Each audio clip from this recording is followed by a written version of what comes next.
In the Christmas party, wealthy women coveted the millionaire widower, but he only had eyes for a pregnant single mother. What happened changed their lives forever. A story of overcoming, redemption, and love. Subscribe to the channel, leave a like, and comment where you are watching from. The warm December breeze carried the salty aroma of Miami Beach while mingling with the sophisticated fragrances that lingered in the air of the terrace at the Fontainebleau Hotel. The most iconic hotel in Miami had transformed into a true crystal palace for the most exclusive Christmas party of the high society. Golden lights wrapped around the palm trees in shimmering spirals, while artificial snow, a luxury that cost a small fortune, gently fell over the guests, creating a surreal contrast with the tropical heat that still lingered even at the end of the year. Edward Montgomery observed the party with the distant gaze of someone who was present only in body. At 42, the businessman ran the largest hotel conglomerate in the United States, with properties spread from Key West to Orlando.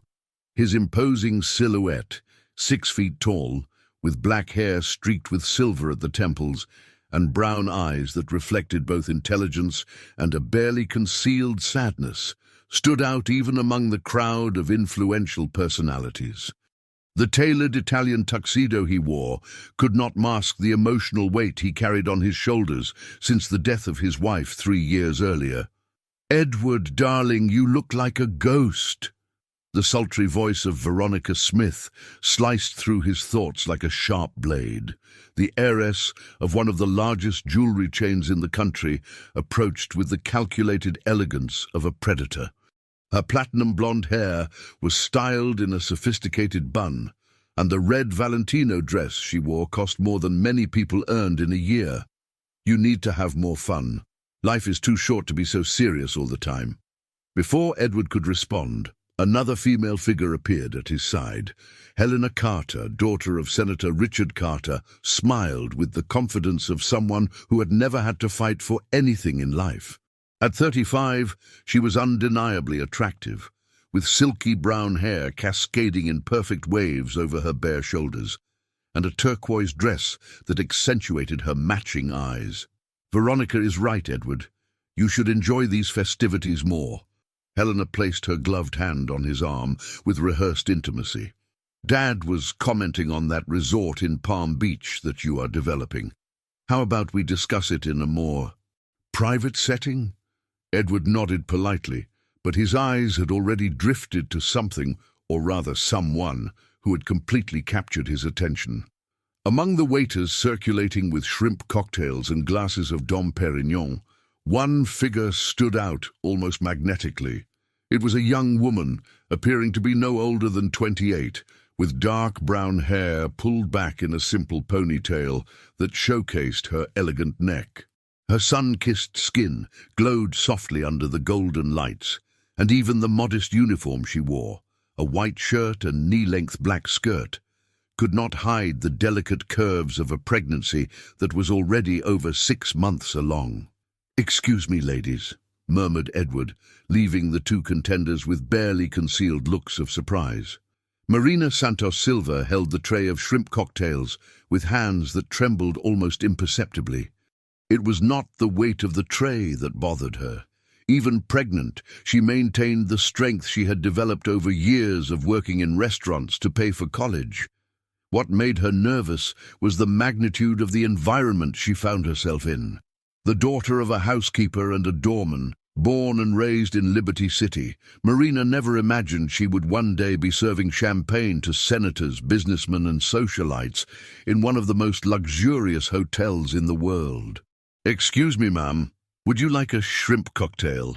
she offered to a middle-aged woman adorned with jewelry, who looked her up and down with a barely concealed expression of disdain.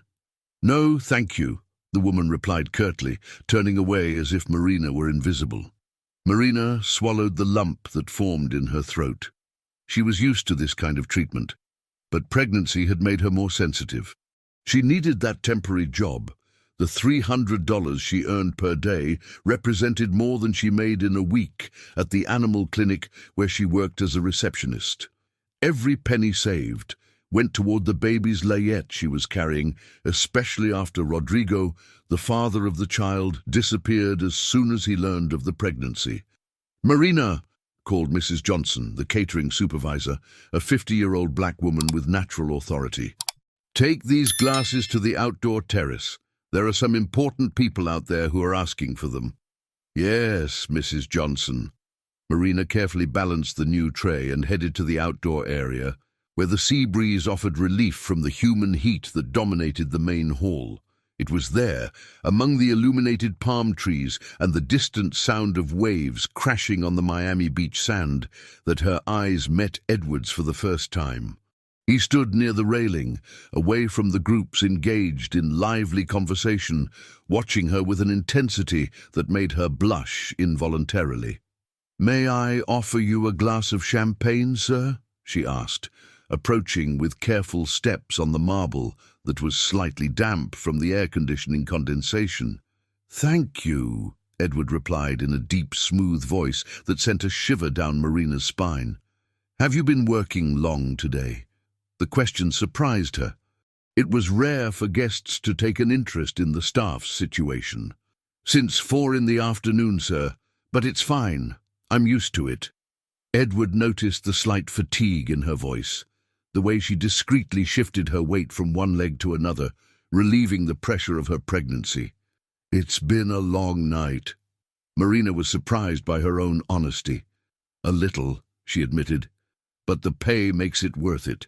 Every extra job counts. You know how it is." Actually, I don't," Edward said with a sincerity that unsettled her.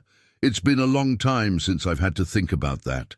There was a moment of comfortable silence between them, broken only by the ambient music and laughter coming from the ballroom. Marina felt strangely at ease in the presence of this elegant man, as if an invisible bubble separated them from the rest of the world. "When is it due?" Edward asked, gesturing delicately toward her belly. "End of March, beginning of April," Marina replied, instinctively caressing her stomach. "It's a boy." "First child?" "Yes, and—" Marina hesitated, unsure why she was sharing personal information with a complete stranger. "It will just be him and me." Edward sensed the sadness behind her words, but also the fierce determination in her voice. She was a woman used to fighting. That was clear in every gesture, in every glance. There was something about her that touched him in a way he hadn't experienced in years. "Edward!" The sharp voice of Patricia Smith cut through the moment like breaking glass. The president of the Hope for Children Foundation approached with a smile that didn't reach her green eyes, clearly irritated to find Edward talking to a staff member. "I've been looking for you everywhere. The French ambassador wants to speak with you about that project in Cannes." Marina immediately noticed the shift in atmosphere. The arrival of the woman, obviously one of the important guests, judging by her designer dress and discreet but expensive jewelry, brought with it a territorial energy that made Marina step back. "Of course, Patricia," Edward said politely, but his eyes lingered on Marina for one more second. "It was a pleasure talking to you," he said to Marina, with a sincerity that made her feel butterflies in her stomach. As he walked away with Patricia, Edward cast one last glance at Marina, who had already resumed her work offering shrimp cocktails to other groups. Something about her intrigued him deeply. The dignity with which she carried her difficult situation, the genuine kindness amid an often superficial environment, the silent strength that emanated even in her vulnerability. Patricia chattered on about the party and the personalities present, but Edward barely listened. His thoughts remained with the young pregnant woman with the shy smile and determined eyes, wondering why, for the first time in 3 years, he felt his heart race for someone who was not just a memory. The night was just beginning, but Edward already knew that this casual encounter would change something fundamental in his carefully structured life. On the morning of December 31st, Marina Silva had been awake since 5, preparing for another day of work at the New Year's Eve event at the Ritz-Carlton. Her small 2-room apartment in Miami, an investment that had consumed all her savings 2 years earlier, was quiet, except for the distant noise of preparations already beginning in the streets for the biggest New Year's Eve party in the world. "Easy there, little one," she murmured, gently massaging her belly where the baby was moving restlessly. "Mommy needs to work today, so you need to cooperate." The reflection in the tiny bathroom mirror showed a woman trying to hide her fatigue with a bit of foundation and mascara. At 7 months pregnant, Marina felt the extra weight in every movement, but the determination in her brown eyes remained unwavering. The money from the 2 days of work, Christmas and New Year's Eve, would finally allow her to buy the crib she had seen on sale at the baby store on Main Street. The phone rang as she was finishing tying her hair up. "Marina, it's Mrs. Johnson. I have some bad news, dear." Marina's heart raced. "What happened, Mrs. Johnson?" "The company cancelled the hiring of temporary staff for today. It seems there was a budget issue, and they cut the team in half." The supervisor's voice carried genuine sadness. "I fought to keep you, but—" "I understand," Marina interrupted, trying to keep her voice steady. "Thank you for trying." After hanging up, she sat heavily on the bed, mentally calculating the bills. Without that daily wage, she would be $200 short for the crib. And there was still the overdue health plan, prenatal vitamins, the baby supplies. An hour later, the phone rang again. Unknown number. "Marina Silva." The male voice was unfamiliar, but there was something familiar about the tone. "Yes, who is this?" "This is Robert, assistant to Mr. Edward Montgomery. He would like to speak with you, if possible." Marina felt the ground slip from under her feet. "I don't understand. Is something wrong?" "Nothing serious, ma'am. Mr. Edward learned about the cuts to the team today and would like to propose something. Could you meet us at the hotel in an hour?" 45 minutes later, Marina was crossing the stunning lobby of the Ritz-Carlton, feeling out of place in her simple navy blue dress, the same one she had worn to the Christmas party, as it was the only one that still fit her changing body. The Italian marble reflected her nervous footsteps as she followed Robert, a stylish middle-aged man, to a private elevator. Edward was waiting for her in his office on the top floor, a space that blended contemporary luxury with classic touches. Large windows offered a panoramic view of Miami Beach, where the grandstands for the fireworks show were already being set up. He wore a white shirt without a tie and dark trousers, a casual elegance that somehow made him even more intimidating. "Marina, thank you for coming." He rose from the leather armchair, gesturing for her to sit on the sofa across from him. "Can I offer you something? Water, juice?" "A little water, please," she replied, her mouth suddenly dry. As Edward poured cold water from a crystal pitcher, Marina tried to decipher the reason for this meeting. "Christmas party? Was your behavior inappropriate in any way?" "I know you must be wondering why I called you here," said Edward, sitting in a nearby armchair, maintaining a respectful distance. "I heard you were let go from work today." "Yes, sir. Budget cuts, according to what I was told." Edward paused, studying her face with the same intensity that had disturbed her the night before. "Actually, there were no budget cuts. The catering company received a request to let go of some temporary staff, a request that came from influential people among the guests." Marina felt her blood run cold. "I don't understand. Some of the female guests were uncomfortable with my attention to you last night.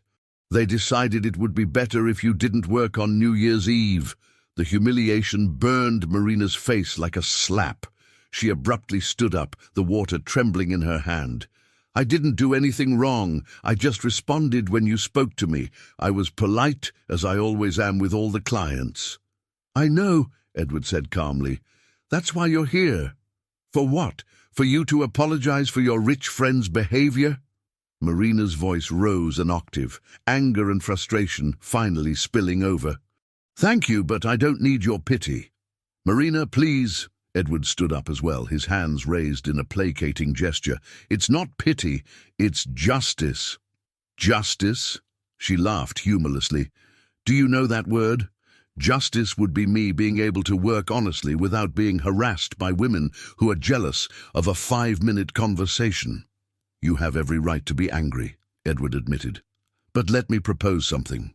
Marina crossed her arms over her chest, a defensive posture that accentuated her pregnancy. I'm listening.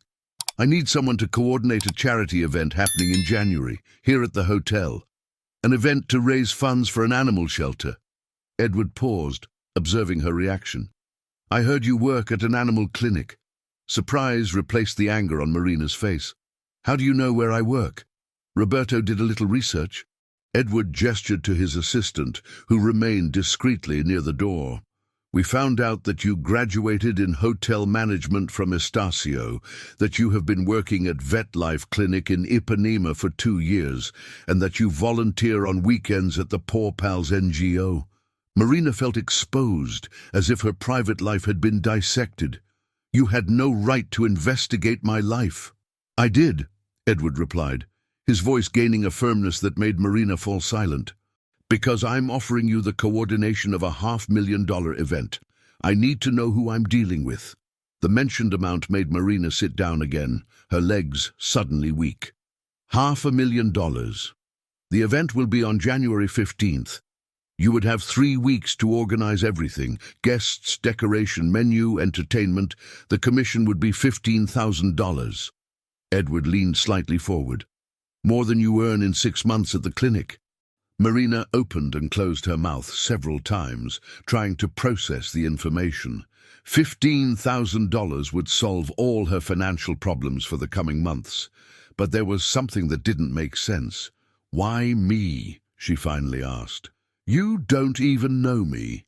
Are you sure it's not pity? Because, Edward said, standing up and walking to the window, in the 15 minutes we talked yesterday, you showed more authenticity and intelligence than I see in months of social events. And because I need someone who truly cares about the cause. Marina watched him contemplate the view of the city preparing to welcome 3 million people on the beach. There was something in his posture, a solitude that she recognized because she carried her own. What if I mess everything up? She asked in a smaller voice. Then we learn together, Edward replied, turning to face her. But something tells me you won't disappoint. The silence stretched for a few seconds, filled only by the distant sound of preparations on the beach. Marina placed her hand on her belly, feeling the baby move, as if it too were waiting for her decision. There's one condition, she finally said. What? I accept, but I want to make it clear. I don't accept favors, Mr. Edward. If I do this job, it will be because I deserve it, not because you pity an abandoned pregnant woman. And if I can't do a good job, you fire me on the spot. No mercy? Edward smiled, the first genuine smile Marina had seen on his face. I accept the conditions, but I also have one condition. What? Stop calling me Mr. Edward. My name is Edward, just. Marina extended her hand, trying to ignore the electricity she felt when his fingers touched hers. Then we have a deal, Edward. We have a deal, Marina. As she left the office with Roberto to discuss the practical details, Edward remained at the window, watching her silhouette disappear into the elevator. For the first time in years, he felt he had made a decision that had nothing to do with business or social obligations. It was pure intuition, and it scared him as much as it excited him. Down below, Miami Beach was preparing to welcome the world. But on the top floor of the Ritz-Carlton, a widowed businessman and a young pregnant woman had just taken the first step on a journey that would change both of their lives forever. The month of January brought with it the scorching heat typical of summer, turning the streets of Ipanema into an open-air oven. Marina Smith hurried down Main Street, carrying a folder full of budgets and proposals for the rapidly approaching charity event. At 8 months pregnant, each step required extra effort, but the determination in her brown eyes burned brighter than the midday sun. Excuse me, are you Marina Smith? A male voice caught her attention. She came to a sudden stop in front of the boutique hotel where Edward had scheduled the meeting. She turned and felt the world spin around her. In front of her stood Ryan Nelson, the father of the baby she was carrying. He wore an expensive suit, his dark hair perfectly styled, and displayed that charming smile that had once won her over. At 32, Ryan maintained an athletic physique and the appearance of someone who had never faced real hardships in life. "Ryan!" The name came out as a strangled whisper. "What are you doing here?" "Looking for you, of course." He stepped closer, attempting to kiss her cheek, but Marina instinctively recoiled. "You changed your phone, changed your address. I had to hire a private investigator to find you." "You found me," Marina said, her voice gaining strength. "And now you can leave." "Marina, I need to talk to you about our son." Ryan gestured toward her prominent belly. "I've matured a lot in these months. I'm ready to take on my responsibilities." A bitter laugh escaped Marina's lips. "Responsibilities? You disappeared the same night you found out about the pregnancy. You blocked me on WhatsApp, changed your number, vanished as if I had made everything up." "I was scared, Marina. You have to understand." Ryan ran his hand through his hair in a gesture she recognized as nervousness. "I had just graduated. I was starting at my father's firm. I wasn't ready to be a father. And now you are?" The irony in Marina's voice cut like a blade. "Yes, I am. So much so that I came here to propose marriage." Marina felt her legs weaken. "Marriage?" "Exactly." Ryan stepped closer again, this time managing to hold her hands before she could pull away. "I know I made a terrible mistake, but I want to fix everything. I want us to be a real family." "A real family?" Marina yanked her hands away violently. "Where were you when I got sick in the 5th month and had to go to the hospital alone? Where were you when I worked until 3 in the morning serving shrimp cocktails to pay for prenatal vitamins? Where were you when I cried for weeks because I didn't know how I was going to raise our child alone? Marina, please, no!" Her voice echoed through the busy street, causing some passers-by to look curiously. "You don't have the right to show up here now and play happy family." "But I'm the father of this child." Ryan raised his voice as well, his gentlemanly facade starting to crack. "I have legal rights. I can go to court and demand joint custody." Marina's blood ran cold. She knew Ryan well enough to know he didn't make empty threats. The Nelson family owned one of the largest law firms in Miami, with political connections that extended all the way to Washington, D.C. "You wouldn't do that," she whispered. "I don't want to do that, Marina. I want us to be a couple again, to raise our child together." His smile returned, calculating and cold. "But if you insist on being stubborn—" Before Marina could respond, a deep voice cut through the tension like a knife. "Excuse me, is there a problem here?" Edward appeared at the entrance of the hotel, having obviously observed part of the discussion through the lobby windows. He wore a light blue shirt that accentuated his brown eyes, and there was a tension in his shoulders that Marina had never seen before. "It's none of your business," Ryan replied, sizing Edward up with calculating eyes. "I'm talking to the mother of my child." "Marina?" Edward completely ignored Ryan, addressing her only. "Are you okay?" The kindness in Edward's voice almost made Marina burst into tears. For the past 2 years, no one had shown genuine concern for her well-being. I'm fine." "No, you're not." Edward stepped closer, subtly positioning himself between Marina and Ryan. "You're pale and trembling." "Edward Montgomery," Ryan suddenly said, a dangerous smile appearing on his lips. "The famous hotelier. Interesting to find you here." Edward turned his attention to Ryan for the first time. "And you are?" "Ryan Nelson, attorney, and the father of the baby Marina is expecting." Ryan extended his hand with false cordiality. "I was just proposing marriage to my ex-girlfriend." "Ex-girlfriend who abandoned her pregnant, from what I understand," Edward replied, ignoring the outstretched hand. Ryan's facade completely fell apart. "Listen here, you arrogant. What happens between me and Marina is none of your concern. You're just another rich guy who likes to play savior with poor souls." Ryan, Marina stepped forward, furious. You don't have the right to speak like that. I have the right to protect my child from questionable influences, Ryan said, now openly hostile. And from what I know, you've been getting involved with people far above your social level, Marina. That could be problematic when we discuss custody. The comment was like a slap in the face to Marina. The implication was clear. If she didn't go back to him, he would use her new life against her in court. Edward stepped forward, his posture changing completely. There was something dangerous in his eyes now, a silent authority that even made Ryan back off slightly. Mr. Nelson, Edward said in a low, controlled voice, I suggest you leave, now. Or what? Ryan challenged, but there was nervousness in his voice.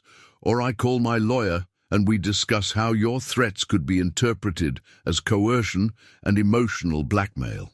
Edward took his phone out of his pocket with deliberately calm movements. Dr. Mark Vasquez, from Vasquez and Associates.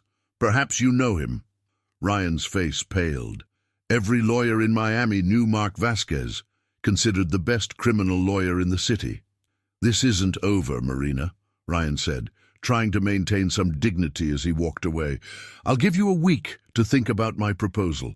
After that, we'll settle this another way. After Ryan disappeared into the crowd on Main Street, Marina leaned against the hotel wall, her legs finally giving way to the emotional weight of the confrontation. Marina! Edward held her by the arm, preventing her from falling. Come on, let's go upstairs. You need to sit down. I can't, she murmured, tears finally spilling over. The meeting, the event. I need to. The event can wait, Edward said firmly, guiding her to the elevator. You need to take care of yourself first. Erdun. In the makeshift office that Edward had set up in the boutique hotel for the event project, Marina collapsed into an armchair, sobbing like she hadn't since the day Ryan left her. He's going to take my baby away from me, she cried. His family has money, connections, and I'm just a receptionist at an animal clinic. What chance do I have? Edward knelt beside the armchair, offering her a tissue. You have more chances than you think. How can you be sure? Because, Edward said, his voice heavy with an emotion that Marina couldn't identify, I'm not going to let that happen. Marina looked at him through her tears. Why? Why do you care? Edward remained silent for a long moment, studying her face with that familiar intensity. When he finally spoke, his voice was low and rough. Because 3 years ago, when my wife died, I was closing a deal in New York. She had the accident coming back from a doctor's appointment alone, because I was too busy to go with her. He paused, taking a deep breath. I know what it's like not to be there when someone needs us. And I know what it's like to live with that guilt. Marina instinctively reached out, touching his face. Edward. I'm not going to let them take your baby away from you, Marina. Not when I know you're the mother he needs. Edward covered her hand with his. I promise. In that moment, in the silence of the office overlooking the waves of Ipanema, something fundamental changed between them. It was no longer just about a charity event or a job opportunity. It was about two people wounded by life who had found in each other the possibility of healing. And as the baby moved gently in Marina's belly, as if sensing the change, both knew that this promise would seal their fates in a way neither was prepared to face. Mercy Hospital buzzed with the frenetic energy of a February morning when Marina was rushed into the delivery room. Violent contractions doubled her over in pain as Edward held her hand, whispering words of encouragement that she could barely process through the haze of physical agony. It's okay, Marina, it's okay. I'm here, he repeated, his own voice tense with worry. 3 weeks earlier, Marina had organized the most successful charity event in the history of the boutique hotel, raising $800,000 for the animal shelter. However, the professional success had come at a price. The stress from Ryan's constant threats, combined with the pressures of work, had triggered the premature labor. The baby is coming, Marina. You need to push now, instructed the obstetrician doctor. Helen Marks, a 50-year-old woman with steady hands and a firm voice. "I can't," Marina screamed, sweat dripping down her face. "It's too early. Will he be okay?" "He's almost 9 months, Marina. He'll be fine," the doctor assured her. "But I need you to cooperate with me." Edward watched the scene, feeling completely helpless. In recent months, he had become not only Marina's boss, but her confidant, her protector, her... He couldn't even define exactly what they were to each other. All he knew was that the thought of losing her or the baby terrified him in a way he hadn't experienced since Isabel's death. "One more contraction, Marina," the doctor announced. "Now!" The scream Marina let out echoed through the room, followed by a terrifying silence that lasted only seconds before being replaced by the sharp cry of a newborn. "It's a boy," Dr. Helen announced, lifting a small but visibly healthy baby. "And by the lungs, he's perfect." Marina collapsed back onto the bed, exhausted but smiling through her tears. "Is he okay? Are you sure he's okay?" "He's perfect," confirmed the pediatrician who had been called to examine the baby. "A little small, 3 kilos and 200 grams, but all vital signs are normal." When they placed the baby in Marina's arms, Edward felt something break inside his chest.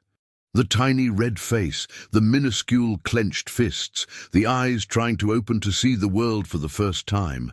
It was the most beautiful yet terrifying thing he had ever witnessed.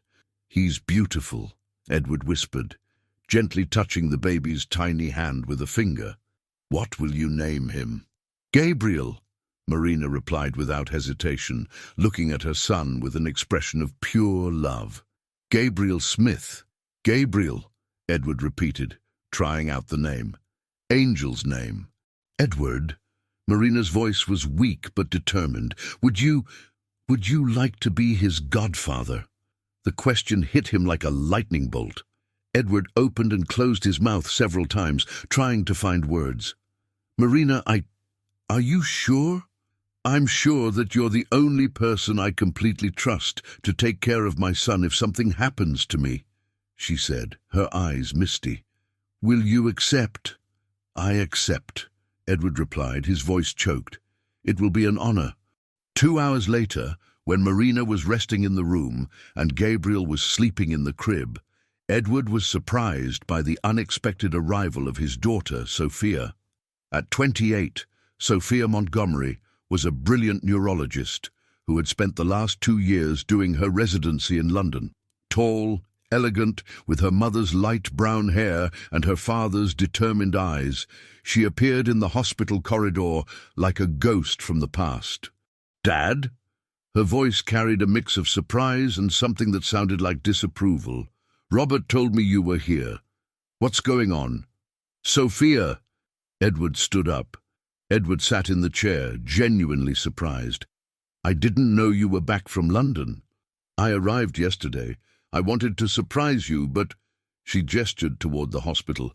"Robert said you were accompanying an employee who had a baby. That doesn't seem very professional." Edward felt the familiar tension that always arose when he had to explain his personal decisions to his daughter. Since Isabel's death, Sophia had taken on an almost maternal role toward him, questioning every decision she considered out of the ordinary. "Marina isn't just an employee, Sophia. She is..." Edward hesitated, searching for words that would define Marina's importance without alarming his daughter further. "She is an important friend." "Der friend." Sophia crossed her arms, a posture he recognized as a preamble to an interrogation. "Dad, you've known this woman for only 2 months, and now you're at the hospital supporting her as if you were..." "As if I were what?" Edward interrupted, irritation rising in his voice. "As if you were the father of the child," Sophia exploded. "My God, Dad, can't you see how this looks? A young pregnant woman abandoned by her boyfriend suddenly gets a job and a millionaire protector. People are going to think that..." "Think what, exactly?" Edward's voice was dangerously low now. "That she took advantage of you. That she planned all of this to gain financial security." Sophia lowered her voice. looking around to make sure they weren't being overheard. "Dad, I know you're still vulnerable from Mum's death, but you need to be more careful. There are women who specialize in taking advantage of successful widowers." The silence that followed was so tense it felt physical. Edward looked at his daughter, the brilliant girl he had raised alone in recent years, who had become a doctor, who was his greatest source of pride, and realized that somehow he had failed to teach her about compassion. "Sophia," he finally said, his voice controlled but firm. "I understand your concern, but you are completely wrong about Marina." "Am I?" Sophia laughed without humor. "Then explain it to me, Dad. Explain why you are investing so much in a woman you barely know." Edward took a deep breath, remembering the promise he had made to Marina just a few hours earlier. "Because she reminded me of something I had forgotten." "What?" "That I can still make a difference in someone's life. That I can still protect the people I care about." Edward moved closer to his daughter, placing his hands on her shoulders. "Marina isn't taking advantage of me, Sophia. If anyone is benefiting from this story, it's me. I don't understand. Marina has given me purpose again. For the first time since your mother's death, I wake up in the morning knowing I can help someone who truly needs my help." Edward paused, choosing his next words carefully. "And Gabriel? Gabriel has given me the chance to be useful in a way I couldn't be for your mother." Sophia studied her father's face for a long moment. There was something different about him, an energy she hadn't seen in years. But there was also something that deeply concerned her. "You're falling in love with her," she finally said, not as a question, but as a statement. Edward didn't respond immediately. The question forced him to confront feelings he had been avoiding naming for weeks. "I don't know," he finally admitted. "I just know that she and Gabriel have become important to me in a way I didn't expect." "Dad," Sophia sighed, her expression softening slightly. "I just don't want to see you suffer again. And I'm afraid you might be idealizing a situation that could be more complicated than you think." Before Edward could respond, a nurse approached. "Mr. Montgomery, Ms. Smith is awake and asked to see you." Edward looked at Sophia. "Do you want to meet her?" Sophia hesitated for a moment before nodding. "Yes, I want to meet the woman who has changed my father so much." When they entered the room, Marina was sitting on the bed, breastfeeding Gabriel for the first time. The soft light of the late afternoon streamed through the window, creating a golden halo around mother and child. There was a serenity in the scene that even made Sophia reconsider her prejudices. "Marina," Edward said gently, "I would like you to meet my daughter, Sophia." Marina looked up, and for a moment the two women sized each other up in silence. There was intelligence in Marina's gaze, but also a vulnerability that was impossible to fake. "It's a pleasure to meet you, Sophia," Marina said, her voice still weak but sincere. "Your father talks a lot about you. He is very proud of the brilliant doctor you have become." "Thank you," Sophia replied, moving closer to the bed. "And congratulations on your son. He is beautiful. Would you like to hold him?" Marina offered. Sophia hesitated for just a moment before extending her arms. When Gabriel was placed in her hands, something changed in her expression. The baby opened his huge eyes and looked at her with curiosity, and Sophia felt her heart soften despite all her reservations. "He is perfect," she whispered, genuinely touched. Edward watched the scene with a sense of completeness he hadn't experienced in years. His daughter holding the child of the woman he was indeed falling in love with, he admitted to himself. And in that moment, in the golden silence of the hospital room, with the scent of baby powder and the presence of new life, all three adults knew that their lives had changed irreversibly. For better or for worse, that remained to be seen. But for the first time in a long time, the future seemed full of possibilities. 3 weeks after Gabriel's birth, autumn arrived in Miami, bringing with it cooler mornings and a sense of renewal. Marina had returned to work at the boutique hotel, but now in an official position. special events coordinator, with a salary that finally allowed her to breathe financially. The apartment that Edward had discreetly helped furnish, an advance on the annual bonus, he explained. He was filled with the noisy joy of a newborn. Gabriel had become the gravitational center of their lives. Edward spent at least an hour each day at Marina's apartment, always with the excuse of checking if she needed anything for work, but in reality, to watch the baby grow. He watched, fascinated by every little milestone, the first smile, the way the tiny fingers clung to his finger, the incomprehensible sounds Gabriel made when he was awake. "He is looking more like his mother every day," Edward commented one April afternoon while holding Gabriel in his arms on Marina's balcony. The gentle sea breeze swayed the curtains, creating dancing shadows in the small but cozy living room. Marina smiled, preparing a bottle in the open kitchen. Thank goodness, it would be terrible if he looked like his father. It was the first time in weeks that she mentioned Ryan, and Edward noticed the bitterness that still tinged her voice. Since Gabriel's birth, Ryan had completely disappeared. He hadn't shown up at the hospital, hadn't called, and hadn't shown any interest in meeting his son. His absence was both a blessing and a curse.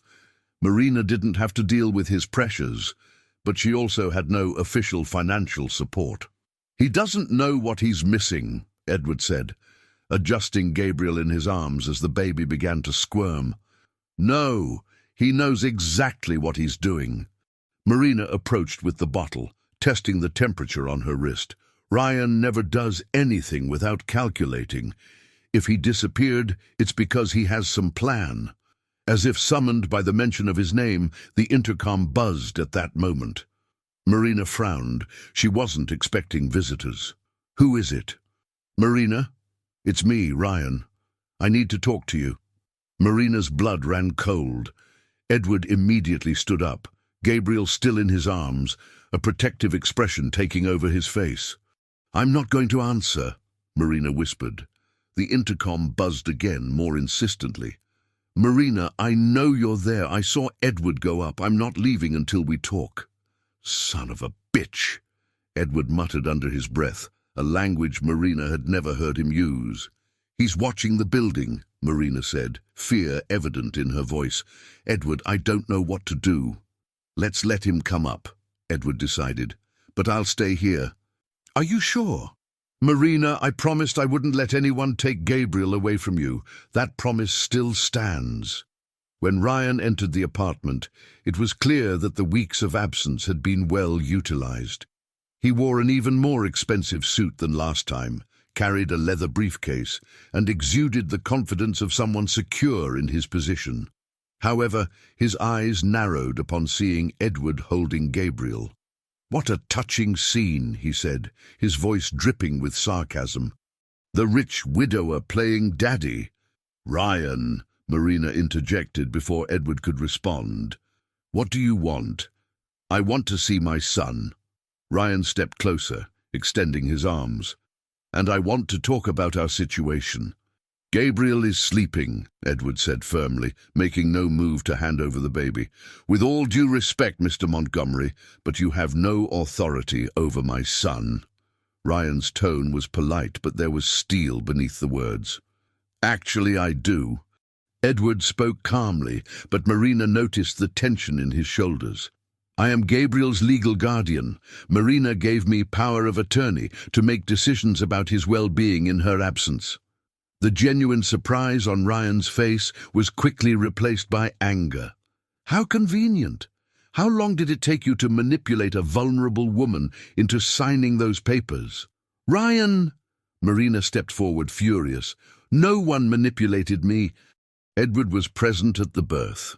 He took me to the hospital. He took care of me when you didn't even bother to return my calls." "Because I was resolving our situation, Marina." Ryan opened the briefcase and pulled out a series of documents. "I've been working day and night to build a future for our family." "Our family," Marina laughed humorlessly. "What family?"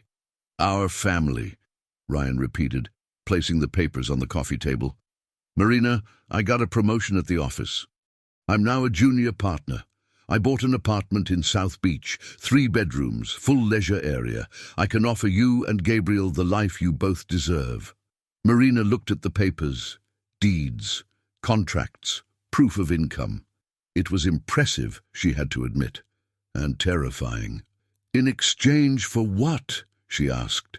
"For you to come back to me, to marry legally, to give Gabriel a real home, with a father and a mother." Ryan paused, casting a loaded glance at Edward. "A home without confusing influences."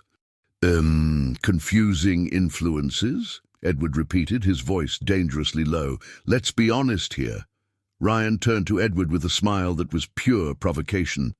"What exactly are you gaining from this friendship with Marina? A man of your position, of your age, suddenly so interested in a veterinary clinic receptionist and her baby. Is it pure altruism?" "Ryan, stop!" Marina placed herself between the two men, realizing that the tension was escalating rapidly. "No, Marina. It's a legitimate question." Edward carefully handed Gabriel back to Marina and turned fully to Ryan. "What am I gaining? I'm gaining the chance to be useful again, to protect someone who deserves protection, to see a baby grow up healthy and loved." "So noble," Ryan scoffed. "And that has nothing to do with the fact that you became a widower and are looking for a convenient substitute for your dead wife." The silence that followed was so tense that Gabriel began to cry, as if sensing the negative energy in the room. "Get out of here." Edward's voice was low and controlled, but there was a threat in it that even made Ryan step back. "Get out of her apartment now, before I do something we will both regret." "No, I can do this," Ryan said, trying to maintain his composure. "I'm Gabriel's father. I have rights." "Rights?" Marina finally found her voice, rocking Gabriel to calm him. "You abandoned your rights the moment you left me pregnant. You lost any rights when you disappeared for 4 months. But now I'm back, and I'm offering everything a mother could want for her child: stability, security, a traditional family."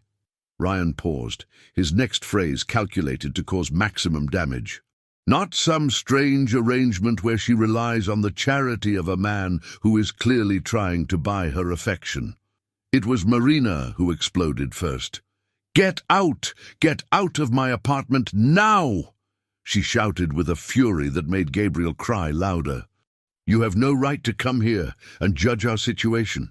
You have no right to insinuate that Edward has ulterior motives, and you definitely have no right to come back now pretending you want to be a father." "Marina." Ryan tried to approach, but Edward stepped in again. "You heard what she said. Leave." "This isn't over," Ryan said, putting the papers in his briefcase. "I'm going to court. I'm going to demand a DNA test. I'm going to seek joint custody, and I'm going to prove that this situation isn't healthy for my son." "You can try," Edward replied, "but you'll find out it's not as easy as you think." After Ryan left, the apartment fell silent except for Gabriel's sobs. Marina sat heavily on the sofa, trying to soothe the baby as tears streamed down her face. "He's going to win, isn't he?" she asked in a broken voice. "He has money, connections, a traditional family to offer." Edward sat next to her, wrapping an arm around her shoulders. "He won't win. How can you be sure?" "Because," Edward said, his voice filled with a determination that Marina had never heard before, "I won't let that happen. Gabriel has a mother who loves him unconditionally, who fought to bring him into this world, who works day and night to ensure he has everything he needs. That is worth more than any apartment in South Beach." Marina turned to look at him, her eyes still filled with tears. "Why do you do this for us?" Edward hesitated for a long moment, knowing that his next answer would change everything between them. "Because," he finally said, "you two have become my family, and I protect my family." The simplicity and brutal honesty of the declaration left Marina speechless. Gabriel had stopped crying and was now watching them with his big, curious eyes, as if he too understood the importance of the moment. Outside, the sun was setting over the ocean, painting the apartment in golden hues.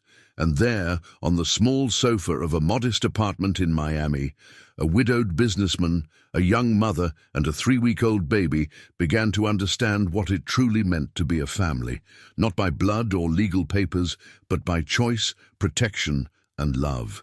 The battle with Ryan was just beginning. But for the first time, Marina felt that she wasn't fighting alone. The Miami winter arrived with an unusual gentleness in May, bringing fresh mornings that fogged the windows of Marina's apartment. Gabriel, now 2 months old, had become a smarter and more sociable baby, smiling openly whenever Edward showed up for his daily visits. What had started as work checks had turned into an intimate routine. Edward would arrive at 6 in the evening, bringing gourmet coffee from the French bakery in Miami Beach, and would spend an hour holding Gabriel while Marina prepared dinner for both of them. On the morning of a particularly cold Friday, Marina was in the office of the boutique hotel when Robert, Edward's assistant, appeared with a serious expression. "Marina, Mr. Edward needs to see you urgently. It's about the legal case." Marina's heart raced. In the past 2 weeks, the lawyer Edward had hired, the renowned Dr. Marcelo Vasconcelos, had been preparing the defense against the paternity suit that Ryan had filed. The case was complex. Ryan demanded a DNA test, immediate visitation and joint custody, claiming that Marina was alienating his child. In Edward's office, she found not only him but also Dr. Marcelo and an unfamiliar woman, an elegant brunette in her 40s, wearing a navy blazer and carrying a bulky briefcase. "Marina, please sit down," Edward said, his expression serious. "This is Dr. Carla Miller, a private investigator. She has some important information about Ryan." "What kind of information?" Marina asked, feeling a knot in her stomach. Dr. Carla opened the briefcase and spread several photographs and documents across the table. "Miss Silva, we discovered some interesting things about Mr. Ryan Nelson. First, this is not his first child." Marina felt the world spin. "What do you mean?" "Ryan had a 2-year relationship with a young woman named Bruna Carter. She became pregnant in 2019. He pressured her to have an abortion, but when she refused, he completely disappeared. The child, a boy, was born, and Ryan never acknowledged paternity or paid child support." The photographs showed Ryan with a young blonde woman, clearly pregnant at various social events. Then, photos of her alone with a baby, and finally, completely alone, without the baby. "What happened to the child?" Marina asked, her voice barely audible. "Bruna couldn't support the child on her own. He was adopted by a family in Chicago. She suffered from severe depression and—" Dr. Carla hesitated. "She attempted suicide twice."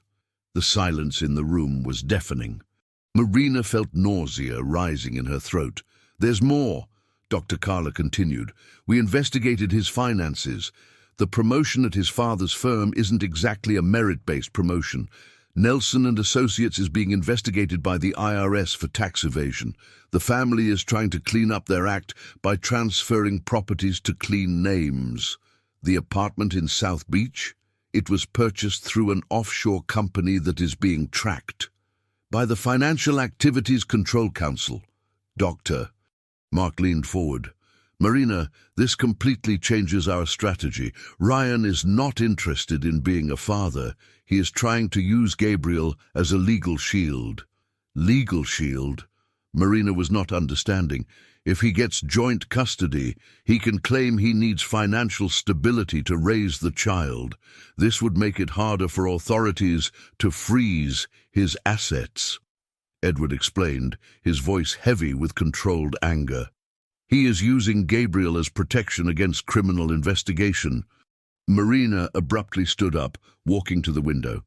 Down below, Miami Beach buzzed with the normal life of people who didn't have to worry about such complexities. How can he be so monstrous? "Because," said a female voice from the door, "it has always been this way." Everyone turned.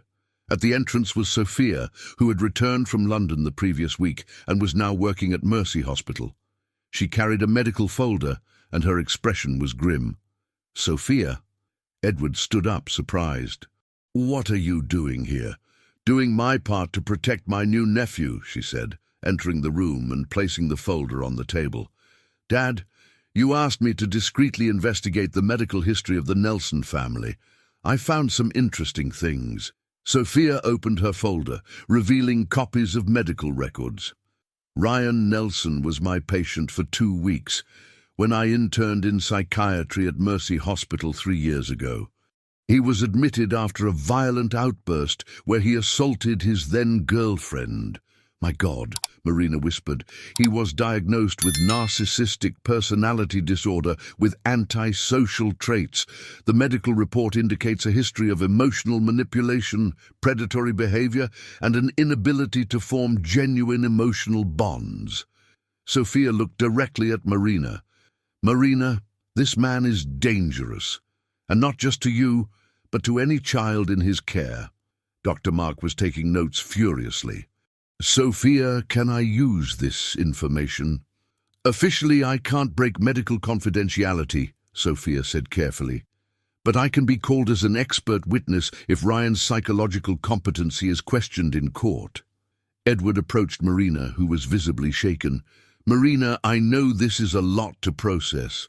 "It's not just a lot." Marina turned to face him. "It's terrifying. If he is everything you are saying, what could he do to get Gabriel?"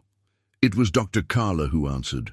"Ryan Nelson is intelligent and manipulative.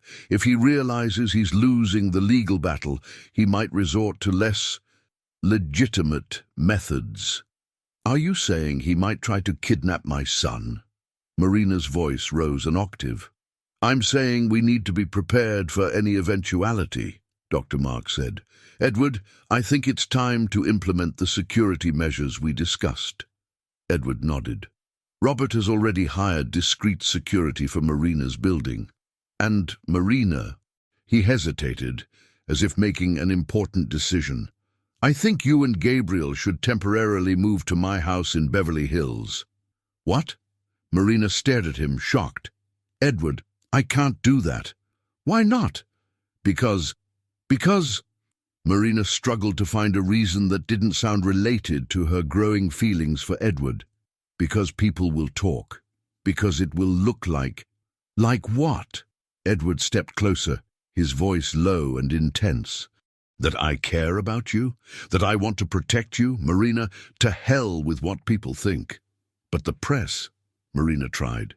"They'll make up stories anyway," Sophia interrupted, surprising everyone. "Marina, I didn't know you well until a few weeks ago. I admit I had my prejudices. But seeing how you care for Gabriel, how hard you work, how you fight for him, you deserve all the protection we can offer." Marina looked at the faces around her. Edward, whose concern was palpable. Sophia, who had clearly changed her opinion about her. Dr. Mark, gathering evidence to protect her son. Dr. Carla, who had uncovered the truth about Ryan, all united to protect her and Gabriel. "Okay," she finally said, "but with one condition." "What?" Edward asked. "I will pay rent. It can be symbolic, but I will pay. I won't accept charity." Edward smiled, the first genuine smile he had given during the entire meeting. "I accept $50 a month." 100, Marina countered. 75. That's my final offer." "Deal," said Marina, extending her hand. When Edward shook her hand, both felt the familiar electricity, but this time there was something more, a mutual promise of protection, care, and something neither of them was ready to name yet. "Well," said Dr. Mark, putting away his papers, "I think Ryan Nelson doesn't know who he's messing with." Sophia laughed. "Definitely not. He's dealing with an Albuquerque family now, and we protect our own." Marina felt tears burning in her eyes. For the first time since Gabriel was born, she felt truly protected. Not just her, but her son had also found a family that would fight for him. Outside, winter clouds were gathering over Miami. But inside that room, Marina finally felt she had found a safe harbor in the storm of her life. The move to Edward's house would be just the beginning of a new phase. A phase where she and Gabriel would no longer be alone against the world. A phase where they would have a real family. Edward's house in Beverly Hills was an architectural masterpiece that spanned 3 levels on the mountainside, with panoramic views of the Pacific Ocean. When Marina crossed the electronic gate for the first time, carrying Gabriel in her arms and a small suitcase with her few belongings, she felt like Alice falling into Wonderland. Everything was too majestic, too clean, too expensive for someone like her. "Jesus Christ," she murmured, gazing at the infinity pool that seemed to merge with the ocean horizon. "Edward, I can't live here." "Why not?" Edward took her suitcase, ignoring her protests. "The house has 5 suites. You and Gabriel will only use 1. A suite that's probably bigger than my entire apartment," Marina replied, still impressed by the perfectly manicured tropical gardens and the glass balcony that jutted out over the cliff. "The blue suite has an ocean view and is connected to a smaller room that can serve as a crib," Edward explained, guiding her through the main room, where artworks that Marina recognized from books adorned the walls. "I thought it would be more practical for you." 2 days after the move, Marina had established a strict routine to avoid feeling like an intruder. She woke up at 5 in the morning to feed Gabriel, prepared breakfast for Edward before he left for the office, spent the day working remotely coordinating hotel events, and always had dinner in her room with Gabriel, leaving Edward free for his own activities. It was on a June night, when a fierce storm lashed Miami, that this carefully constructed routine finally crumbled. Marina was in the makeshift crib, trying to calm Gabriel, who had been inconsolably crying since 8 o'clock. The baby was clearly uncomfortable. He had a slight fever, refused milk, and writhed in pain. She had called the pediatrician, who advised her to monitor him overnight and take him to the hospital if the fever rose. "Shh, my love. Mommy is here," she whispered, pacing back and forth in the room as the wind howled against the windows. "Don't cry, don't cry." A soft knock at the door made her turn. Edward was there, in pajamas and a robe, his hair tousled as if he had just woken up. "I'm sorry," Marina said immediately. "I know I'm disturbing your sleep. I'll take him to my room." "Marina, stop that!" Edward entered the room, closing the door behind him. "Is Gabriel unwell?" "I think it's colic, or maybe his first teeth." Marina continued rocking the baby, who momentarily stopped crying upon seeing Edward. "I'm really sorry for the noise." "You don't need to apologize for taking care of your son." Edward stepped closer, extending his arms. "Can I help?" Marina hesitated for just a moment before handing Gabriel over. Immediately, the baby calmed slightly in Edward's arms, who began to walk with a gentle, steady rhythm. "How do you do that?" Marina asked, amazed. "He always calms down with you." "Experience," Edward replied simply. "Sophia had terrible colic in her first months. Isabel and I spent many nights like this." It was the first time in weeks that Edward mentioned his late wife. Marina watched him as he walked with Gabriel and noticed a familiar sadness in his eyes, the same expression she sometimes caught when he thought no one was looking. "You miss her," Marina said softly. It wasn't a question. Edward stopped walking, Gabriel now sleeping in his arms. Every day. What was she like? Marina sat in the nursing chair, pulling her legs up. It was 2 in the morning, the storm still raging outside, and there was something in the intimacy of the moment that made her brave enough to ask questions she had never dared to ask. Edward continued walking with Gabriel, considering the question. Isabel was radiant, intelligent, funny, determined. She transformed any room just by entering it. He paused. And she was an amazing mother. Sophia still talks about her as if she were a goddess. You feel guilty for not being there when she died. Again, it wasn't a question. Every day, Edward repeated, his voice lower now. She was going for a routine appointment, annual checkup. Simple thing. But there was an important meeting in New York. The expansion into the United States depended on that deal, and I... He stopped speaking, taking a deep breath. And you couldn't know it would be the last time you would see her, Marina gently completed. But you should have been there. You should have prioritized her always. Edward sat in the other chair, still holding Gabriel. The accident happened on the interstate. A truck lost its brakes. She died on the spot. Marina felt tears burning her eyes. Edward, do you know what the last thing she said to me was, over the phone before the meeting? Edward looked directly at Marina. She said, "Take care of our daughter if anything happens to me." As if she knew. And you did take care of her. Sophia turned into a brilliant doctor, a strong woman.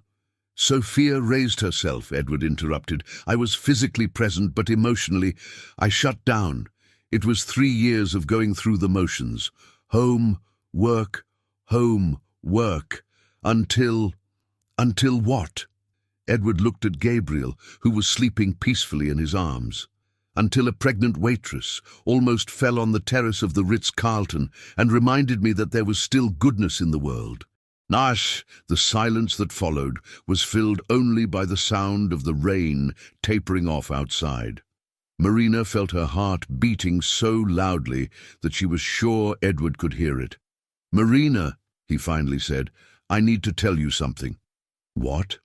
"When you asked me why I do all this for you, I wasn't completely honest." Marina felt her breath quicken. "No.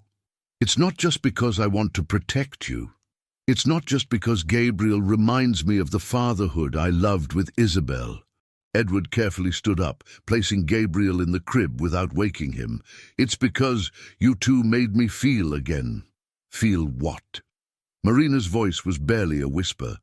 Edward turned to her, and the intensity in his eyes made her instinctively rise from the chair. "Everything. Fear when you are in danger, joy when Gabriel smiles, anger when someone tries to hurt you, and—" He took a step toward her. "And something I thought had died with Isabel." Marina knew what he was going to say before the words left his mouth. She felt it in the air between them, in the way he looked at her, in the way he always found excuses to touch her hand, her shoulder, her face. "Love?" she whispered. "Love," confirmed Edward, now just an arm's length away from her. "I'm falling for you, Marina. In fact, I think I've completely fallen for you." Marina felt the ground slip away from under her feet. All the emotions she had tried to suppress in the past weeks, the way her heart raced when he came home, how safe and whole she felt just in his presence, how she had started to dream of a future where the three of them would be a real family, all came rushing to the surface at once. "Edward," she began, but he raised a hand. "You don't need to say anything right now. I know it's complicated. I know you've been through a lot, that you're still recovering from everything Ryan did. I just needed you to know." He took a step back, as if wanting to give her space to process. "I just needed to be honest." But Marina didn't want space. Before she could think or rationalize or convince herself of all the reasons why it was a bad idea, she closed the distance between them and kissed him. The kiss was soft, hesitant at first, as if they were both testing the reality of the moment. But when Edward responded, his hands rising to touch her face, when Marina leaned into him like a plant reaching for the sun, the kiss deepened, laden with months of unresolved tension and unconfessed feelings. When they finally pulled apart, both were breathing heavily. "Marina," Edward began. "Me too," she whispered. "I'm in love with you too, for weeks, and it terrifies me." "But why?" "Because," Marina said, placing her hand over his heart, feeling its rapid beats, "because I'm afraid it's too good to be true. I'm afraid I'll wake up and find out this was all a dream." Edward covered her hand with his. "It's not a dream, Marina, and even if it were, I don't want to wake up." Outside, the storm had passed, leaving only the soft sound of rain dripping from the trees. Gabriel was peacefully sleeping in his crib, oblivious to the fact that his life had just changed completely. And in the nursery of a house in Beverly Hills, two hearts wounded by life finally found the courage to open up to love again. August arrived in Miami, bringing the coldest days of the year, and with them, a fundamental shift in the dynamics of the house in Beverly Hills. Since the night of the confession in the nursery, Edward and Marina had developed a careful intimacy, not just as a passionate couple, but as a family learning to exist together. Edward now had dinner every night with Marina and Gabriel, helped with the midnight feedings, and had transformed the home office into a shared space where Marina could work while Gabriel played in the nearby playpen. Gabriel, now 4 months old, had become the sun around which their lives orbited. He smiled openly at Edward, reaching out his little arms whenever he saw him, and had started making sounds that seemed like attempts to say, "Daddy," a development that left Edward both thrilled and terrified. On a particularly chilly August morning, Marina was in the office answering emails about the launch event of the new resort in Palm Beach, when Edward appeared in the doorway, carrying 2 cups of coffee and an expression she had learned to recognize as, "I need to discuss something important." "Good morning, beautiful," he said, kissing her forehead before placing the coffee on the table. "Is Gabriel still sleeping?" "Sleeping like an angel," Marina replied, saving the document she was working on. "What's up? You have that 'we need to talk' look." Edward laughed. "You're starting to know me too well." He sat down in the chair across from the table, suddenly looking nervous. "Marina, I need to ask you something." "Go ahead." "How would you feel about making our situation official?" Marina frowned. "Official how?" "As in publicly acknowledging that we're together. As in you no longer needing to pretend you're here just as an employee or friend." Edward held her hand over the table. "As in being introduced as my girlfriend at company events." Marina's heart raced. In recent weeks, they had been extremely discreet in public. When they went out together, it was always the boss accompanying the employee or the godfather checking on his godchild. Marina knew there were rumors. It was impossible to completely hide the fact that she lived in his house, but rumors were one thing. Public confirmation was something entirely different. "Edward," she said carefully, "have you thought about how this will affect your reputation? The press will have a field day. Millionaire widower involved with abandoned pregnant employee. It won't be pretty." "And so?" Edward shrugged with an indifference that she knew was forced. "Marina, I'm 42. I've built an empire. I've raised a daughter on my own. I think I can handle media gossip. But what about Gabriel? What if this is used against us in the legal proceedings? Dr. Mark thinks it might actually help us. It shows family stability, a structured environment." Edward squeezed her hand. "Marina, I don't want to hide what I feel for you anymore. I want the world to know that you all are my family." Before Marina could respond, her phone rang. It was Sophia. "Hello? Marina, you need to come to the hospital now." Sophia's voice was tense. "What happened?" "Someone tried to break into your old apartment. The neighbor saw and called the police. They found evidence that the person was looking for information about where you all are living now." Marina felt her blood run cold. "Ryan, we don't know yet, but the police want to talk to you and Marina. There were listening devices in the apartment. Someone has been monitoring your conversations for weeks." Edward, who had overheard the conversation, took the phone from Marina's trembling hands. "Sophia, it's Dad. Where are you?" "At the hospital. Mercy Hospital. I brought a police officer here to talk to you in a neutral environment. And Dad, there's one more thing. The private investigator found something about the case. Ryan has a search warrant. He could show up at any moment to visit Gabriel." Edward closed his eyes, trying to process the information. "We're heading to the hospital. And Sophia, call Dr. Mark, now." In the car, on the way to the hospital, Marina was in a state of controlled panic. Gabriel was sleeping peacefully in the car seat in the back, oblivious to the chaos unfolding around him. "He was spying on me." Marina murmured. For weeks. He knew everything. That I was living with you. About Gabriel. About our routine. Marina, breathe. Edward was driving with one hand and holding hers with the other. We'll figure this out. How? If he has a search warrant, he can just show up at your house and take Gabriel. He can't, and he won't, Edward said with a firmness that made Marina look at him. There was something different in his expression, a cold determination that she recognized as the same one he used in the toughest business dealings. Marina, there are some things about me that you don't know. What things? I didn't build my empire by being nice. When someone threatens my family, I fight with every weapon I have. Edward glanced at her briefly before returning his attention to the traffic. And I have plenty of weapons. At the hospital, they found a small war room in Sophia's borrowed office.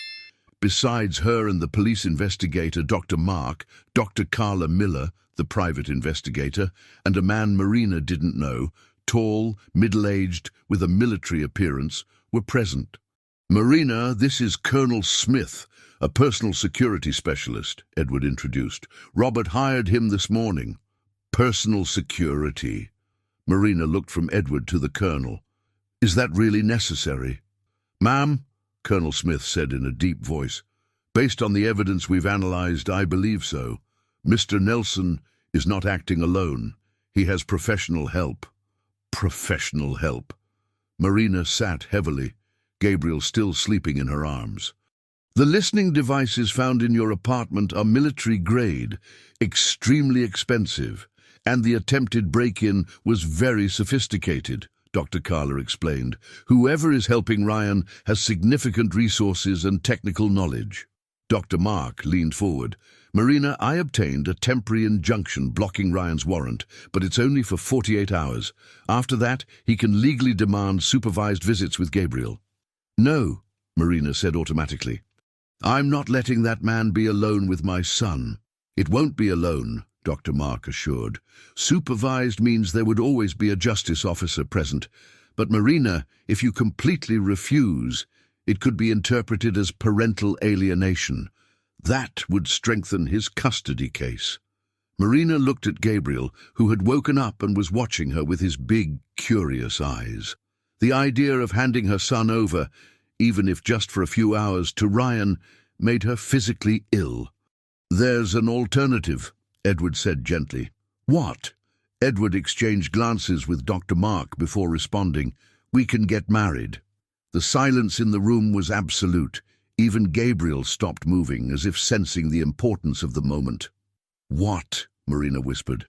If we get married, I can legally adopt Gabriel. As an adoptive father, I would have the same legal rights as Ryan. That would level the playing field in court. Edward knelt beside her chair.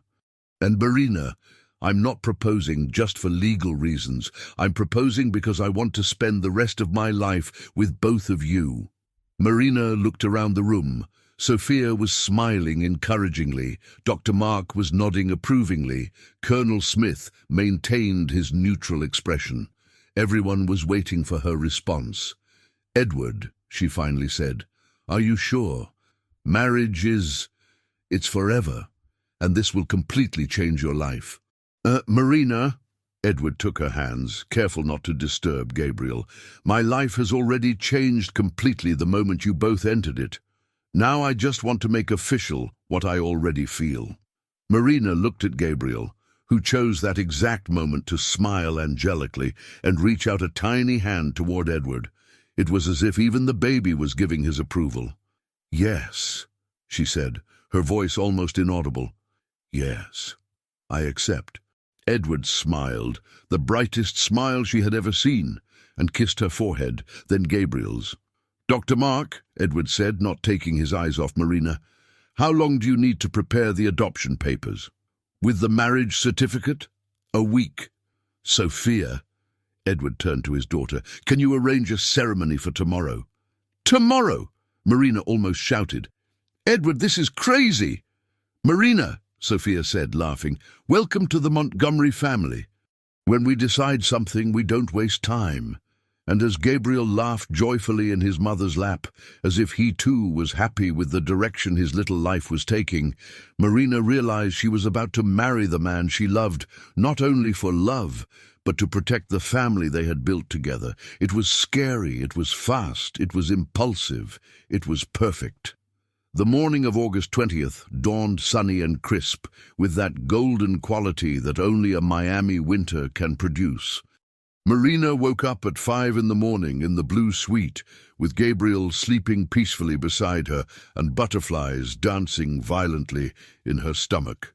In 12 hours, she would become Marina Montgomery Smith, a name that sounded so elegant and unreal that she needed to repeat it several times aloud to believe it. "Good morning, my prince," she whispered to Gabriel, who opened his little eyes and smiled, as if he knew this was a special day. "Today, Mommy is going to marry Daddy Edward." "How about that?" Gabriel responded with a happy gurgle and tried to grab his mother's hair. Edward had slept in the master suite, a decision made by Sophia, who had taken complete command of the arrangements. In less than 24 hours, the wedding operation was in full swing. "Tradition is tradition," she had declared the night before. "The groom cannot see the bride on the wedding day until the ceremony." "But we've been living in the same house for 2 months," protested Marina. "That was before the official engagement," Sophia replied, with a logic that made no sense but was impossible to argue against. By 8 in the morning, the house had transformed into a military command center. Sophia arrived with a full team, a hair and makeup crew, a florist carrying arrangements of white orchids and pink roses, a discreet photographer to capture the important moments, and 3 wedding dresses in different sizes. "Because I didn't have time to measure, so I brought options," she explained pragmatically. "Sophia," said Marina, observing the organized chaos that had settled in the living room, "this is too much. It was supposed to be a simple ceremony." "Marina, dear," Sophia interrupted her, "you are marrying Edward Montgomery. Simple does not exist in our vocabulary. Besides," her voice softened, "you deserve a beautiful wedding. Even if it's for practical reasons, it's your wedding." By 10 in the morning, Marina was being made up by a professional who murmured approval about her naturally glowing skin and privileged bone structure, while Gabriel played in the lap of a temporary nanny hired for the day. The chosen dress was the simplest of the 3, a midi silk model in champagne color with 3/4 sleeves and a delicately flowing skirt, elegant without being over the top. "Are you nervous?" Sophia asked, sitting next to Marina while the makeup artist worked. "Terrified," Marina admitted. "What if we are doing everything wrong? What if it's too fast?" "Marina, can I tell you a secret?" Sophia held her hand. "When my mother died, I thought Dad would never be happy again. For 3 years, he was like a robot, functioning but not living. Since you and Gabriel came into our lives, he has started to smile again." "But what about you? Aren't you resentful? Don't you feel like I'm trying to replace your mother?" Sophia laughed softly. "Marina, no one can replace my mother, but you are not trying to replace her. You are giving my dad a chance to love again. Those are completely different things." At 11:30, Dr. Mark arrived with a folder full of documents. "Marina, I need you to sign the adoption papers now so we can file them immediately after the ceremony." Marina carefully read each page. It was surreal to see in legal paper that Edward would officially become Gabriel's father, with all the rights and responsibilities that entailed. "Are you sure this will work?" she asked for the 10th time. "Marina, once Edward is legally Gabriel's father, Ryan loses any advantage he might have had. It will be a dispute between 2 parents, and considering the history we've uncovered about Ryan," Dr. Mark smiled confidently, "I'm sure which side the judge will favor." At noon, the guests began to arrive. It was a small but significant group. Robert and his wife, a few close colleagues of Edward, Dr. Mark and his family, some hotel staff who had become friends with Marina, and surprisingly, Mrs. Johnson, the catering supervisor who had given Marina her first opportunity at the Ritz-Carlton. "Girl," said Mrs. Johnson, hugging Marina with tears in her eyes, "when I saw you at that Christmas party, I knew you were special, but I never imagined you would end up marrying the owner of the hotel." The ceremony would take place in the garden of the house, overlooking the sea. The officiant, a long-time friend of Edward, had arrived earlier and was now chatting animatedly with the guests, while the photographer discreetly adjusted the flower arrangements. At 12:45, Sophia knocked on the suite door, where Marina was getting ready. "It's time," she announced. "You look beautiful, Marina. Dad will be speechless." Marina looked at herself in the mirror one last time. The dress fit perfectly, the makeup enhanced her natural beauty without being overdone, and her hair was styled in a low bun adorned with small white flowers. She held Gabriel, who was wearing a white onesie with a bow tie and was inexplicably cheerful for a 4-month-old baby. "Ready?" Sophia asked. "Ready," Marina replied, though her voice trembled slightly. Edward was waiting for her at the makeshift altar, and when Marina appeared on the balcony overlooking the garden, he literally lost his breath. She was absolutely stunning, not just for her physical beauty, but for the quiet confidence she radiated. She was carrying Gabriel, and the image of the two together, her new family, deeply moved him.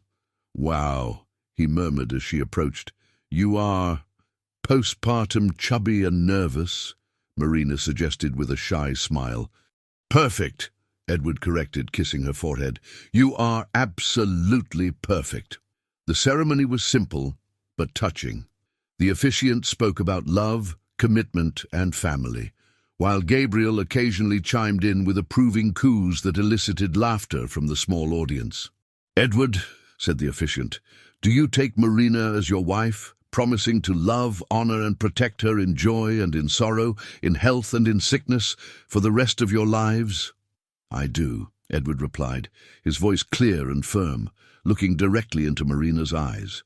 "Marina, do you take Edward as your husband, promising to love, honor, and respect him in joy and in sorrow, in health and in sickness, for the rest of your lives?" Marina looked at Edward, then at Gabriel, who was happily chewing on his own little hand, and finally at the smiling faces of the guests who had become her family. "I do," she said, and for the first time since meeting Edward, her voice was completely sure. "Then by the power vested in me by the state of Florida, I now pronounce you husband and wife. Edward, you may kiss the bride." The kiss was gentle, tender, and enthusiastically applauded by the guests. Gabriel chose that exact moment too. Marina let out a loud, happy laugh, as if she knew she now officially had a complete family. During the small reception on the balcony, champagne, shrimp cocktails prepared by a chef that Sophia had hired, and a simple yet elegant cake, Marina found herself observing everything as if she were in a dream. 6 months ago, she was serving shrimp cocktails at a party where she didn't know anyone. Now she was the lady of the house, surrounded by people who genuinely cared about her. "No regrets?"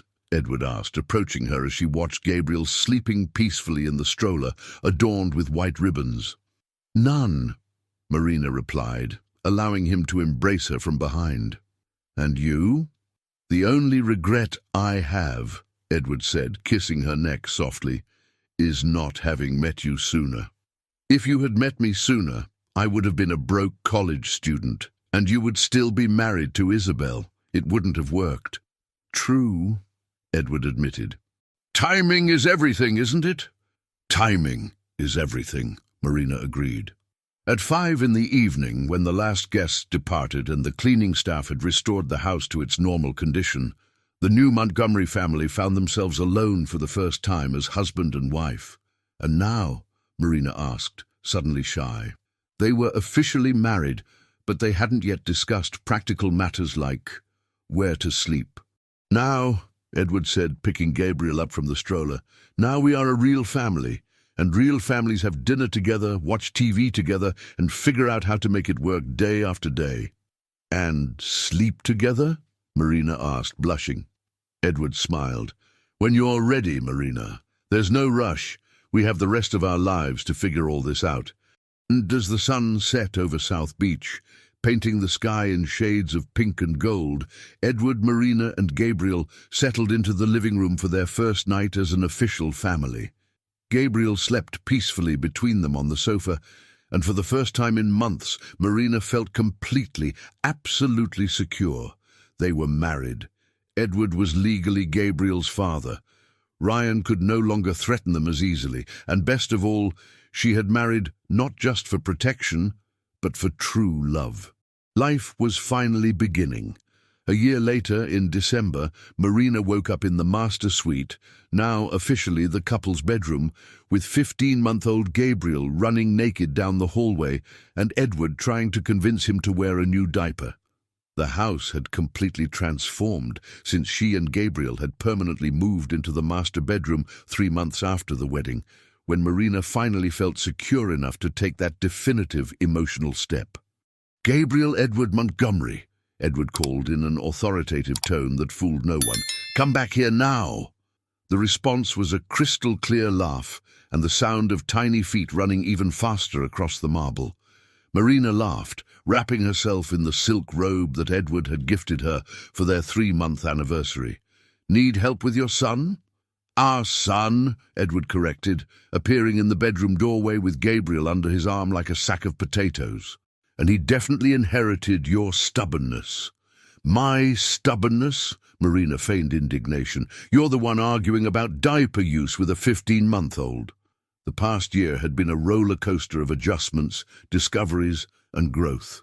The legal process with Ryan had finally been resolved in October, when substantial evidence of his illegal activities, including money laundering and attempted bribery, resulted in his imprisonment. The Nelson and Associates office had been shut down by the IRS, and Ryan lost all parental rights over Gabriel when he pled guilty to the criminal charges in exchange for a reduced sentence. Marina had flourished professionally. She was now the director of corporate events at Edward's company, leading a team of 12 and overseeing events at all the hotels in the chain. The resort in Palm Beach opened in September with an event she organized for 500 VIP guests, had become the company's most successful, booked 2 years in advance. "Mommy, Daddy?" Gabriel had learned to speak early and mixed English and Spanish in an adorable way. He reached out his arms to Marina while Edward tried to catch the runaway diaper. "Come here, my love." Marina scooped her son up, covering his chubby little face with kisses. "Are you giving Daddy a hard time?" "He's gearing up for the terrible twos phase 6 months early," Edward grumbled, but his eyes sparkled with paternal pride. Edward's transformation as a father had been extraordinary to witness. The man who a year earlier had been careful and hesitant when holding a baby was now changing diapers with military efficiency, managing to get Gabriel to sleep with techniques he had developed, and had become the biggest advocate for the most modern educational ideas. Gabriel's library rivaled that of many private schools. "Today's the day," Marina said, sitting on the bed with Gabriel in her lap. "Nervous?" Edward asked, sitting beside her. "Terrified," Marina admitted. "What if they don't like it? What if it's too big?" Edward laughed, kissing her temple. "Marina, love, you've organized events for presidents and kings. I think you can handle a Christmas party." But it wasn't just any Christmas party. It was the official Christmas party of the Montgomery Hospitality Group, held for the first time at the new boutique hotel that Edward had bought and renovated specifically to host high-level corporate events. And Marina would be officially introduced not just as his wife, but as a partner. Edward had insisted on transferring 40% of the company's shares to her name after their first year of marriage. "The press will be there," Marina reminded. "All the important business people from Miami, politicians, celebrities. And I'll be there as your wife and partner, not as the employee serving shrimp cocktails." "And what's the problem?" Edward shifted Gabriel's position so he could embrace Marina as well. She deserves to be there. She built this with me last year." "The problem is," Marina hesitated, searching for words to explain the feeling, Sometimes I still wake up thinking that all of this will disappear, that I will go back to being just the receptionist at the animal clinic who could barely pay the rent. Marina. Edward held her face in his hands, forcing her to look him in the eyes. You are not that person anymore. You have grown, evolved, and become a brilliant businesswoman. And even if you were just the receptionist at the animal clinic, I would still love you just the same. Gabriel chose that moment to try to climb off Marina's lap and explore the room, forcing them to interrupt their conversation to chase after a child determined to put everything in his mouth. At 7 in the evening, the boutique hotel had transformed into a true winter palace. Marina had chosen the theme Summer Starry Night, a deliberate contradiction that created a magical atmosphere where artificial snow coexisted with tropical flowers, and the mild December temperatures allowed the windows to remain open for the sea breeze. Marina wore a long navy blue dress with silver embroidery that Edward had specially made for the occasion. Her hair was styled in an elaborate updo, and she wore a discreet yet stunning diamond set, a gift from Edward for their first wedding anniversary. You look stunning, said Sophia, approaching with a glass of champagne. She herself was radiant in a red dress, and Marina noticed how the men present discreetly watched her. And nervous. Of course, Marina admitted. Sophia, a year ago I was on the other side serving these people. Now I am here. Now you are where you belong, Sophia said firmly. Marina, can I tell you something I've never told anyone? Of course. When you came into our lives, I hated you immediately. Sophia laughed at her own brutal honesty. I thought you were an opportunist, taking advantage of Dad. And when did you change your mind? In the hospital, when Gabriel was born. I saw how you held him, how you talked to him, how you were willing to fight the whole world to protect him. Sophia paused. And I saw how Dad looked at you two. It wasn't pity or charity. It was pure and simple love. Before Marina could respond, Edward appeared with Gabriel in his arms. The baby was wearing a tiny tuxedo and was clearly delighted by all the lights and colors around him. Ladies, Edward said with a smile, it's time for the official speech. Already? Marina felt her stomach churn. Yes, and Marina, breathe. You are going to be brilliant. The speech was actually a dual presentation. Edward spoke first about the company's growth over the past year, the new projects, and the plans for international expansion. Then, with Gabriel still in his arms, he called Marina to join him on the small, improvised stage. Friends, Edward said, his voice carrying throughout the hall, the last year has been transformative for Montgomery Hospitality Group, not only in terms of financial growth, but in terms of vision and innovation. And this is largely due to the extraordinary woman by my side. Marina felt her heart race as all attention turned to her. Marina, Edward continued, is not just my wife. She is my partner, my advisor, and the creative mind behind our most successful events. She has brought to our company not only exceptional talent, but a unique perspective on genuine hospitality. Polite applause echoed through the hall, but Marina noticed some curious faces, and others clearly skeptical. But more importantly than all of this, Edward smiled, looking directly at her, she has brought family back into my life.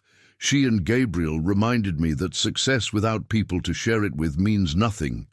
Gabriel chose that moment to shout, "Mommy!" loud enough to be heard by everyone, eliciting genuine laughter from the audience. And apparently, Edward said laughing, our son has something to add. Marina took the microphone with slightly trembling hands. A year ago, she began, her voice gaining strength as she spoke, I was here serving hors d'oeuvres. I was a temporary employee, desperately needing the money to prepare for my son's arrival. An attentive silence fell over the hall. Today I am here as a partner in one of the most respected hotel companies in the United States, as the mother of a healthy and happy boy, and as the wife of a man who taught me that family is not just about blood, it's about choice, commitment, and unconditional love. She looked at Edward, who held Gabriel, and watched her with evident pride. Some people may question how a receptionist from an animal clinic got here so quickly. The answer is simple: hard work, determination, and the immeasurable luck of finding a family that believes in my potential. The applause this time was warmer, more genuine. But most importantly, Marina concluded, I learned that sometimes the best things in life happen when you stop worrying about whether you deserve them and start working to earn them. The party continued late into the night, with Marina circulating among the guests as if she were born for this world. Edward watched her with admiration as she chatted naturally with businessmen, politicians, and socialites, commanding genuine respect and admiration. At midnight, when the last guests departed, the family found themselves alone in the decorated hall. "How do you feel, Mrs. Montgomery?" Edward asked, gently taking the sleeping Gabriel from Marina's arms and placing him in the stroller. "As if I finally know exactly where I belong," Marina replied, allowing Edward to embrace her. "And where is that?" "Here, with you, with Gabriel, with our crazy and unexpected family." Marina smiled. "Edward, can I tell you a secret? Always. When I met you on that terrace exactly a year ago, I knew you were going to change my life, but I never imagined that I would change yours too." "You changed everything," Edward admitted, kissing her forehead. "Marina, you gave me a second chance to be happy, a second chance to be a father, second chance to build a family." Gabriel mumbled in his sleep, and both chuckled softly. "And him?" Marina asked, looking at their son. "Do you think he will be happy? Do you think we did everything right?" "Marina," Edward said, watching Gabriel sleep peacefully. "Look at him. He has a mother who loves him unconditionally, a father who would do anything for him, an older sister who adores him, and a family that will always support him. If that isn't doing everything right, I don't know what is." As they left the hotel heading home in Beverly Hills, Marina reflected on the extraordinary journey of the past year. From a pregnant waitress abandoned to the wife and partner of one of the most influential businessmen in Miami. From a terrified single mother to part of a solid and loving family. Sometimes, she thought, watching the lights of Miami Beach stretch to the horizon, life really does offer happy endings for those brave enough to believe in them. And while Gabriel slept soundly in the back seat, and Edward hummed softly a song she recognized as the one played at their wedding, Marina knew with absolute certainty that their love story, improbable, complicated, but genuine, had found its perfect ending, or rather, its perfect beginning, because the rest of their lives together was just beginning.